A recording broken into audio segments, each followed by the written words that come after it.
sinal da Santa Cruz, livrai-nos Deus, nosso Senhor, dos nossos inimigos. Em nome do Pai, do Filho e do Espírito Santo. Amém. Meu Senhor e meu Deus, creio firmemente que estás aqui, que me vês, que me ouves. Adoro-te com profunda reverência. Peço-te perdão dos meus pecados e graça para fazer com fruto esse tempo de oração. Minha Mãe Imaculada, São José, meu Pai e Senhor, meu anjo da guarda, intercedei por mim.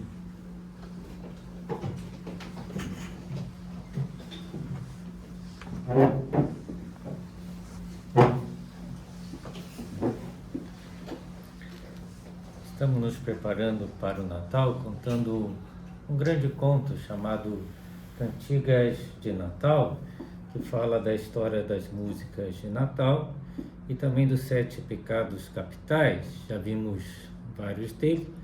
Hoje se trata da parte do conto que fala da inveja e da qualidade oposta, que é benignidade, né? De querer o bem para os demais. E quem conta essa história, como vocês já sabem, pelo menos muitos já sabem, é o maestro que conta essa história para as crianças cantoras que participam do seu coral.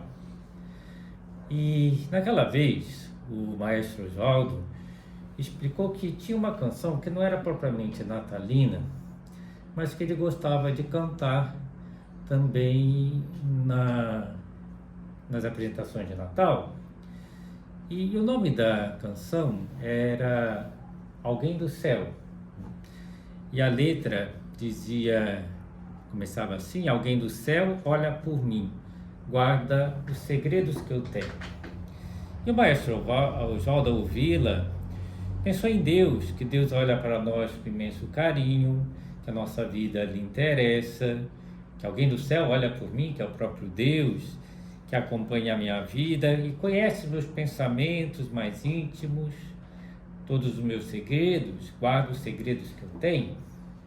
Impressionou também a ele o resto da música, que dizia: meu Pai do céu, olhai por mim quando eu me senti sozinho, mandai do céu um querubim para iluminar meu caminho. E ele se lembrou que Deus Pai mandou um anjo para consolar Jesus no Horto das Oliveiras, num dos momentos mais duros da sua vida, e por isso resolveu usar essa música, que termina também de uma maneira bonita, que você pode aplicar tanto a Deus Pai como aos nossos pais na terra. E o final da letra diz: essa vida menina é para a gente sonhar, segue a vida tranquilo, nós vamos te olhar, dorme, dorme menino, nesse acalentar, dorme, dorme tranquilo, nós vamos te ninar. Ainda por cima a música tinha toda uma melodia própria de canção de ninar as crianças. E quando o maestro contou isso, uma das crianças cantoras perguntou: essa canção atingiu o coração de alguém? E o maestro disse: sim, de várias pessoas, mas eu lembro de uma história mais significativa. Certa vez chegou ao céu uma oração em que a própria pessoa pedia a Deus a graça de vencer o seu defeito, pois já não sabia mais o que fazer para superá-lo. Era uma moça que rezava assim: meu Deus, devo reconhecer que eu sou muito carente afetivamente. E uma parte dessa carência penso que deve-se à superproteção da minha mãe.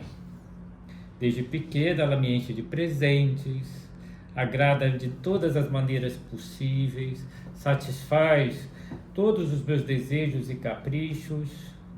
Ao falar comigo, ela faz com falas melosas, como se eu fosse ainda um bebezinho.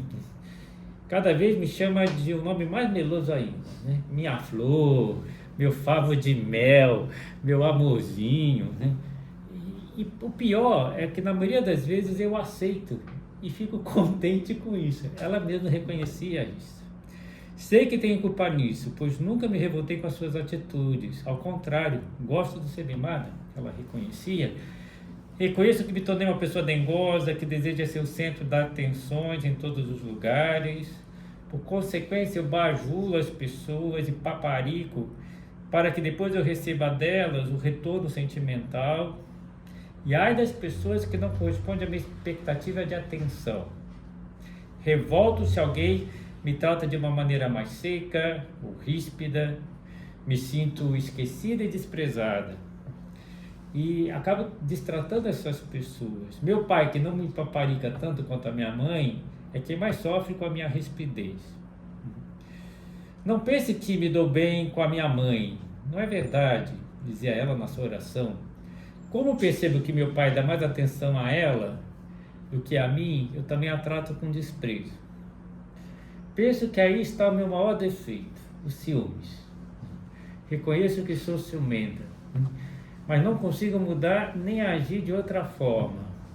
E não é só em casa. Com as minhas colegas acontece o mesmo. Penso até mudar de colégio, morro de ciúmes da menina que entrou na minha sala neste ano.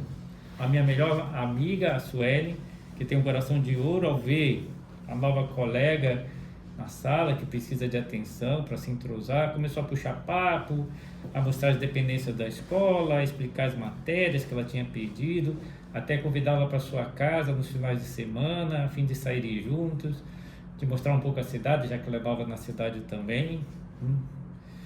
E ela dizia para Deus: eu penso que está roubando a atenção da minha melhor amiga, que devia ser para mim.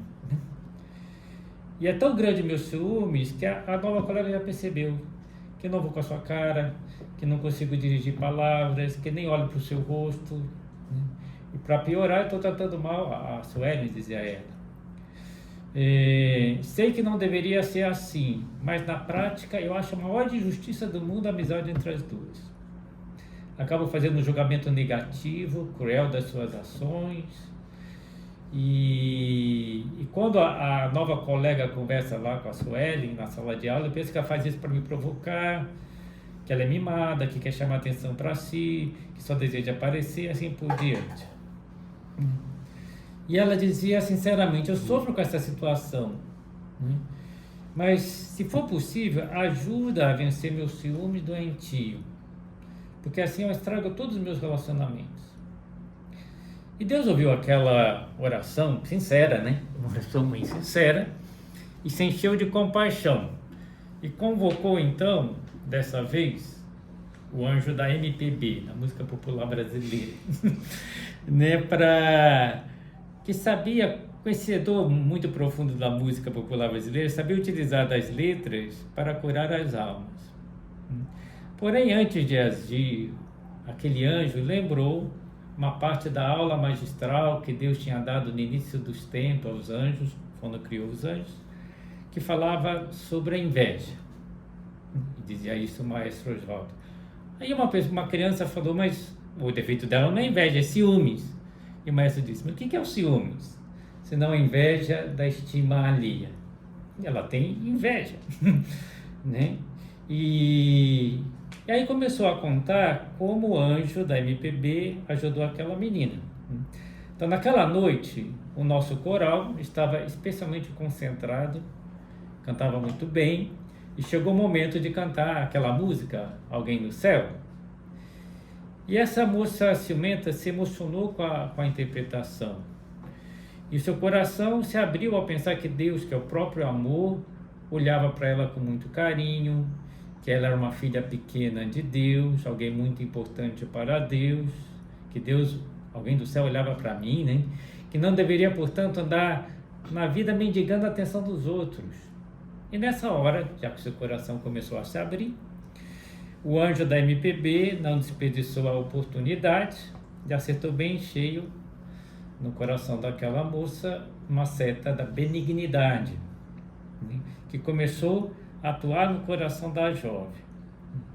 Ao voltar do espetáculo, a moça foi para a sala da sua casa, onde o pai tinha uma coleção de discos antigos de vinil, e tinha uma vitola, imagina, isso vocês nem devem conhecer, mas ele gostava de curtir uma música antiga e tinha isso. E o anjo da MPB continuou atuando e deixou à mostra 2 discos desses antigos. Então ela colocou o primeiro, era da velha guarda, vocês nem devem saber o que é velha guarda, né? Erasmo Carlos, Roberto Carlos, né? Embora o Roberto Carlos ainda está por aí, né? E a música era do Erasmo Carlos, que dizia a letra: Ei mãe, eu não sou mais menino. Proteção desprotege, carinho demais faz arrepender. Ei mãe, já sei de antemão que você fez tudo por mim e jamais quer que eu sofra, pois eu sou seu filho único, mas contudo não posso fazer nada. E nesse momento ela percebeu que a música parecia que estava descrevendo a vida dela, a superproteção da mãe, e tomou já uma decisão de não se deixar paparicar tanto assim. Proteção demais desprotege, e a pessoa se torna fraca. Aí ela pegou outro disco, que também era muito antigo, de um conjunto, uma banda chamada Ultraje a Rigor, né? E o nome da letra da música era exatamente Ciúmes, né? E tinha os versos que tocaram muito aquela música. A letra dizia mais ou menos assim: eu quero levar uma vida moderninha, deixar minha menininha sair sozinha, não ser machista, não bancar o possessivo, ser mais seguro, não ser tão impulsivo, mas eu me mordo de ciúmes, dizia a letra, né? Ela começou a achar estranho tudo aquilo, né? Toda a música que ela ouvia parecia que estava sendo escrita para ela. A única diferença nessa daí era que é um rapaz que tinha ciúmes, não era uma moça, mas o resto era tudo igual, né? E ela começou a perceber que a única maneira de vencer os ciúmes seria passar por cima de si mesma e não manifestar os ciúmes, pois quanto mais ela manifestava, mais o ciúme crescia.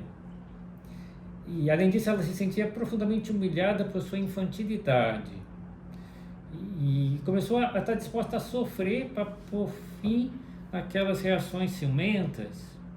No dia seguinte, né, quando a mãe iniciou com aquela fala mole que a mãe falava com ela, tratando como uma criancinha, a moça cortou o assunto de forma relativamente delicada, disse: mãe, eu sei que a senhora me ama muito e também a senhora sabe que eu a amo, mas vou pedir um favor, não fale mais assim comigo, já tem 19 anos, né?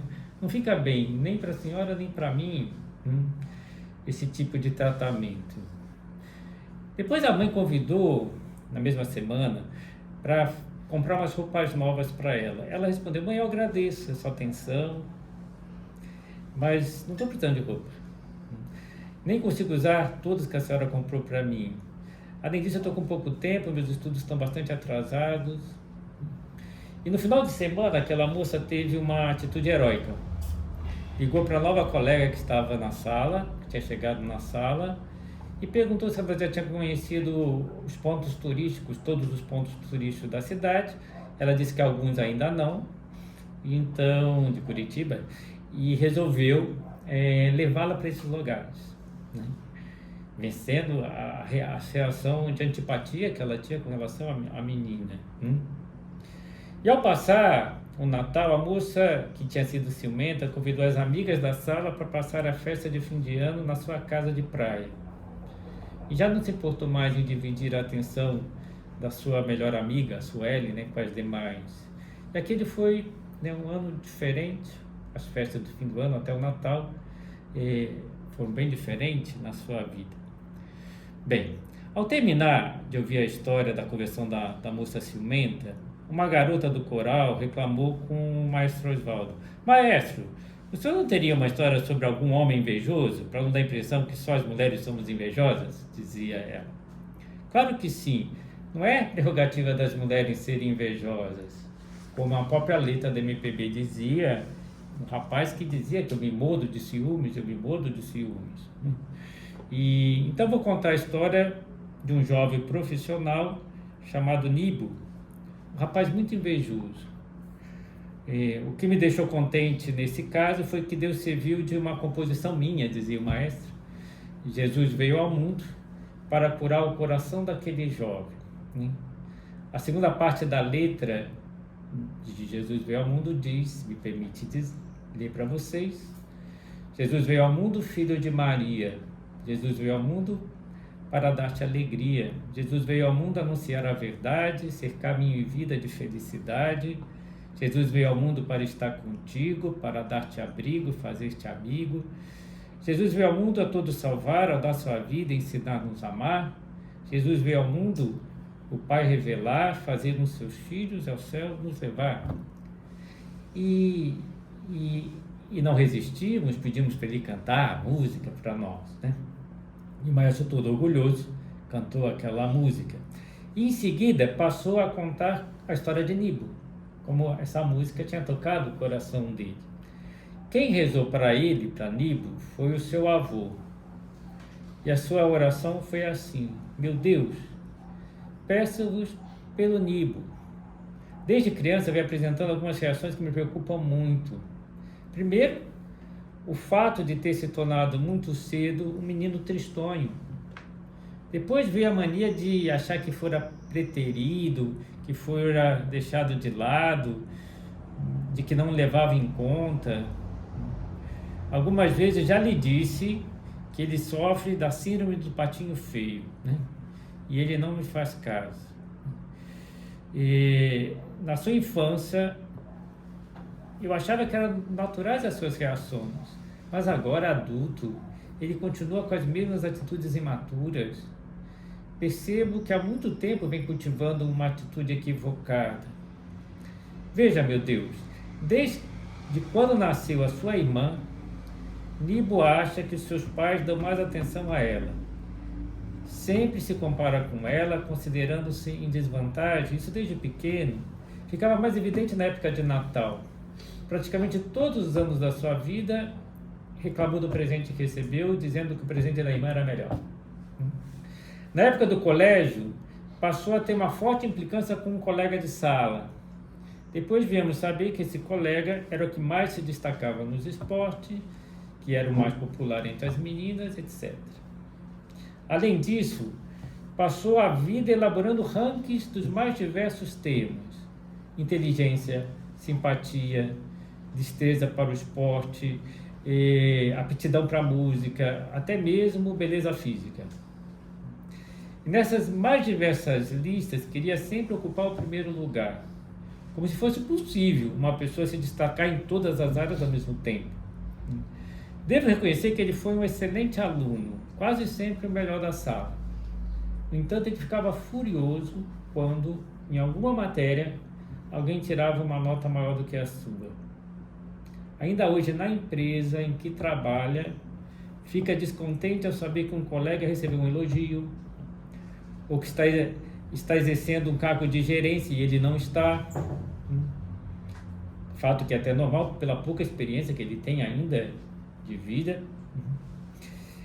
Pelo que me chegou aos ouvidos, Nibo faz o que é preciso para subir na hierarquia da empresa, mesmo que seja por conta de corrupção e de desonestidade.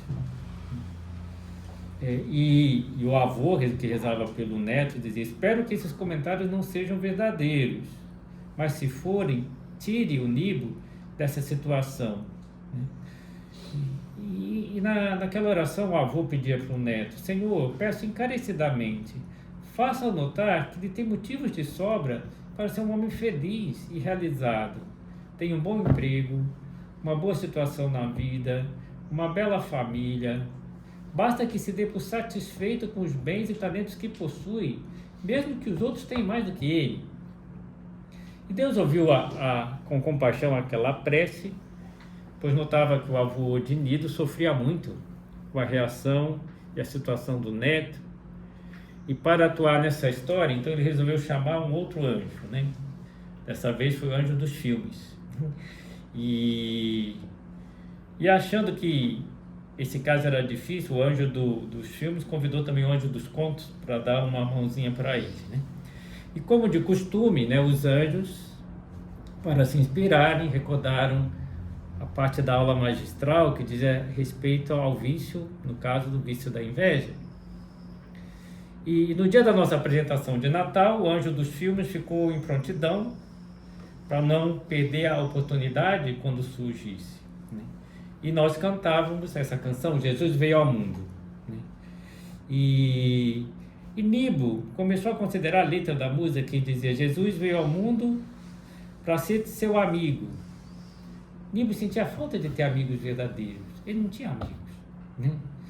Depois, Jesus veio ao mundo para dar vida pelos outros, ensinar-nos a amar, algo que aquele jovem não sabia fazer, né?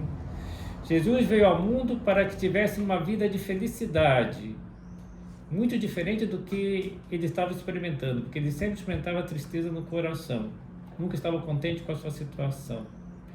Que Jesus veio ao mundo para olhar cada pessoa com benevolência, procurando fazer o bem a todos, dizia a letra. E o coração dele foi se amolecendo, se abriu, né? E nesse instante foi o anjo dos filmes que acertou uma seta da benignidade no seu coração e começou a consolidar os bons desejos que estavam começando a brotar. E ao chegar em casa, depois de assistir ao nosso espetáculo, Nibo resolveu assistir um filme na televisão.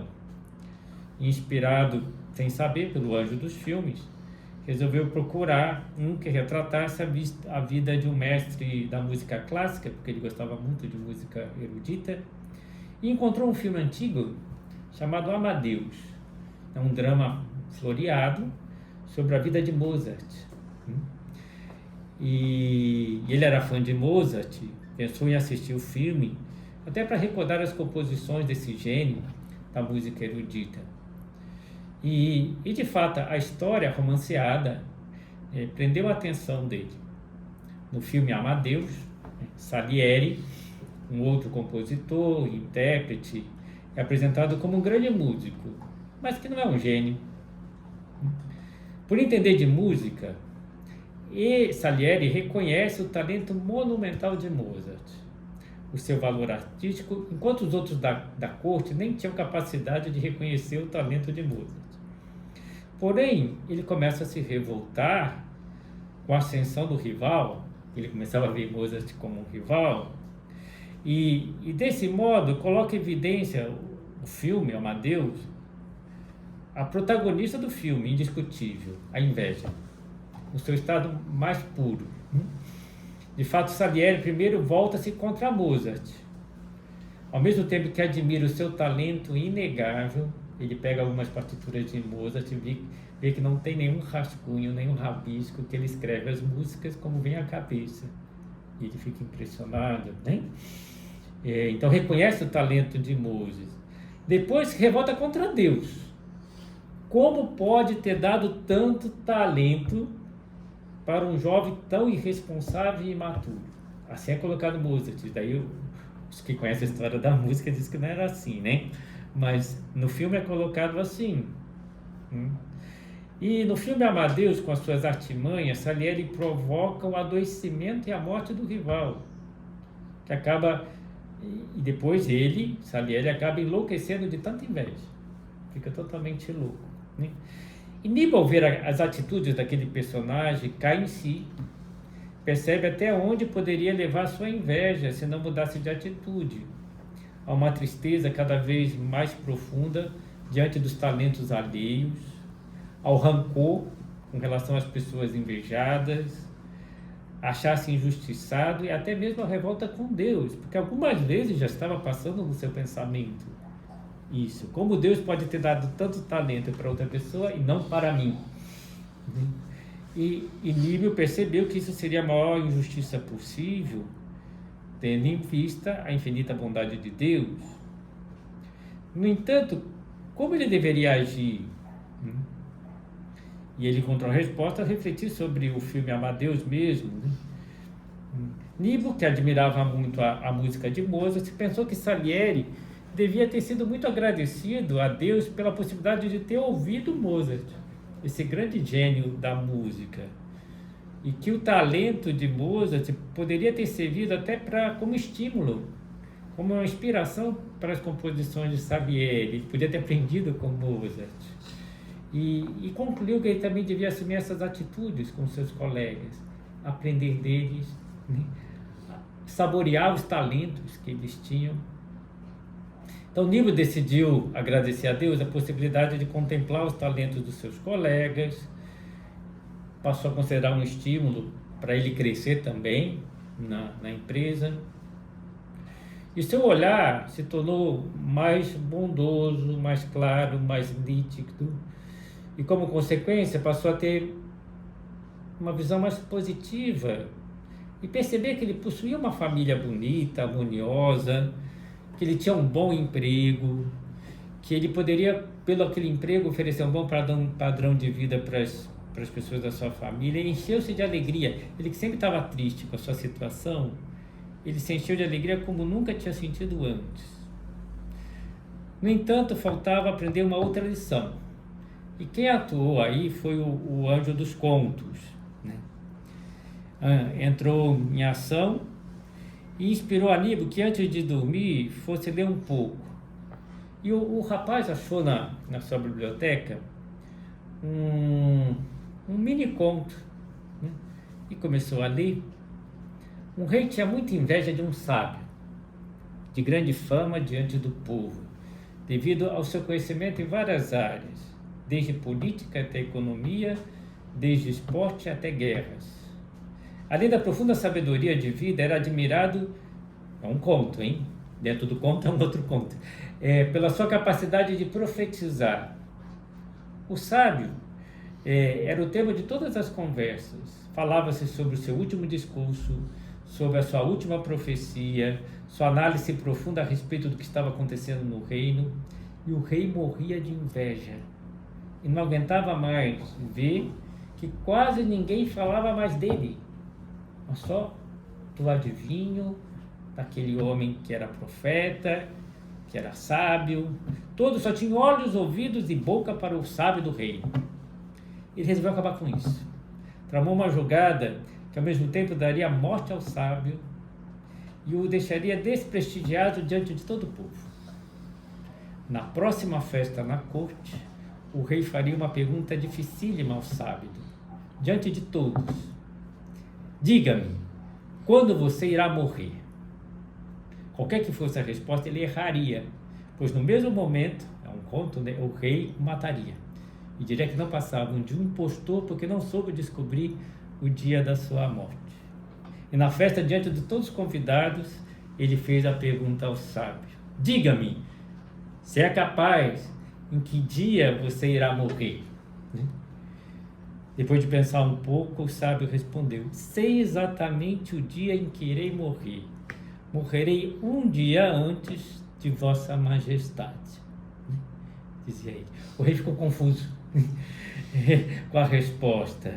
E se fosse uma profecia verdadeira, ele mataria o sábio e no dia seguinte ele morreria?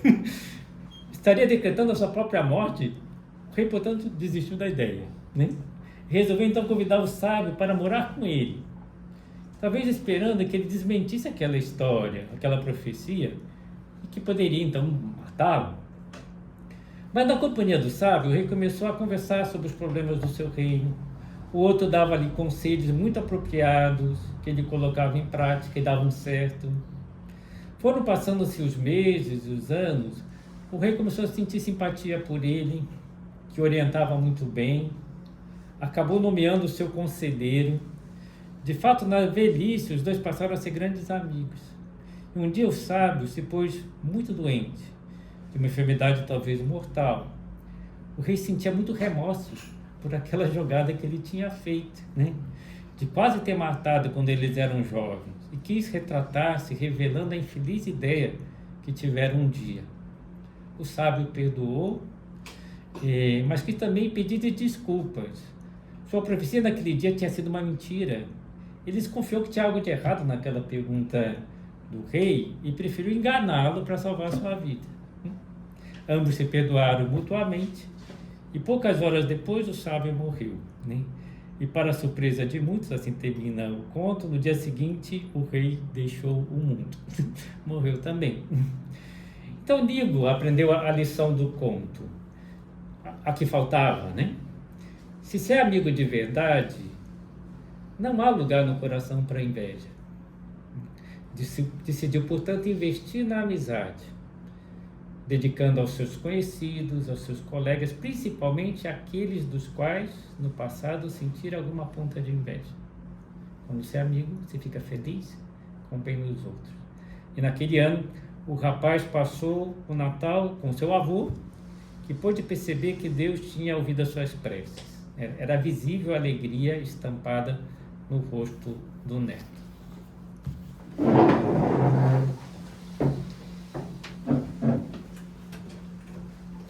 Dou-te graças, meu Deus, pelos bons propósitos, afetos e inspirações que me comunicaste nessa meditação. Peço-te ajuda para os pôr em prática. Minha Mãe Imaculada, São José, meu Pai e Senhor, meu anjo da guarda, intercedei por mim. Santa Maria, esperança nossa, sede da sabedoria, rogai por nós.